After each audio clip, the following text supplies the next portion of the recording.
Slickum, and I want to make sure that we're clear on the direction of the system and understand the opportunity costs that may come with fielding it.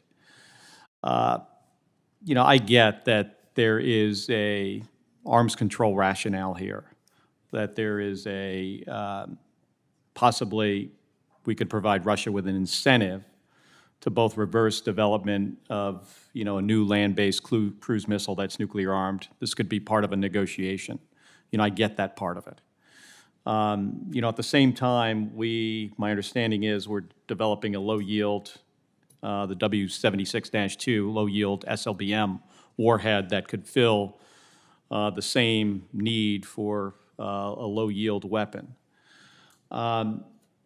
My concern, though, is that fielding the Slickum-N would likely necessitate removing some conventional munitions from our submarines. I'm especially concerned about the Virginia-class submarines and possibly having to sacrifice torpedoes for cruise missiles. You and I were aboard USS Indiana, and we spent some time in the torpedo room.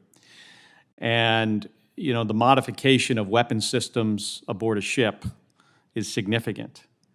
There would have to be changes in the safety system, security, storage, launch, communications, command and control for nuclear weapons, secure comms, authorization protocols. So, Mr. Secretary, I know you've previously voiced concern over development of a nuclear-armed sea-launched cruise missile. Does the Navy currently have plans for how we would integrate Slickum-N into a Virginia-class submarine? And have we considered that we're likely, if we were to do this, we're likely going to replace weapons that we would need and we are more likely to use in a conflict with China? When you consider the number of ships we're dealing with and the number of torpedoes that we would need, we would have to replace those torpedoes with nuclear-armed sea-launched cruise missiles aboard a sub. So I just want to get your take on where we're going with this plan. Yes, sir. Well, I think you hit the nail on the head, Senator. And to be clear, we are moving forward with standing up the Program Management Office as required by the law. But having said that, I'm concerned about how it will operationally impact our submarine force and their ability to conduct the tactical and operations that they actually need to do in the South, in the Indo-Pacific, and elsewhere around the world that actually will prevent us perhaps from doing the things that we need to do tactically and operationally by providing this Slickum capability to the submarine. It will fundamentally change the mission of many of those submarines themselves. The second issue that I'm very concerned about is the opportunity cost here associated with the cost of the missiles themselves. This will be a multi-billion-dollar program that will prevent us from doing other things that are equally important, I think, throughout our naval enterprise.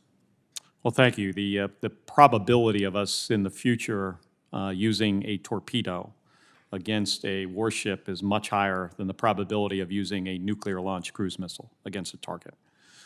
So thank you.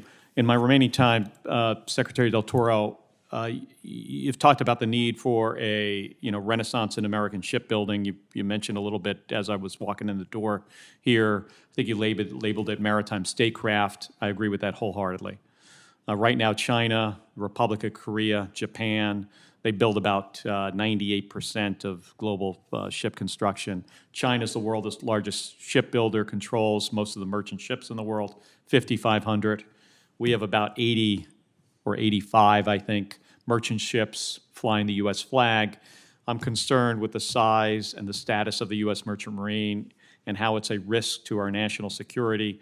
As you know, insufficient commercial maritime capacity impacts peacetime trade and supply chains, but also has a great impact on our ability to move things we need to move if we're engaging in combat somewhere across the globe. And this isn't a capability that can be turned on overnight, as you know. We need to invest in this now so we're ready in the future. That's why last week I released a bipartisan, bicameral report with Congressman Waltz and Garamendi and Senator Rubio called the Congressional Guidance for a National Maritime Strategy. Our report provides a comprehensive vision to revitalize the nation's maritime sector, and now we're working to turn the recommendations from the report into legislation. I don't want to go over my time, but I'm going to submit some questions for the record to you on this subject. I've read the recommendations and agree with all 10 of them. All right, thank you.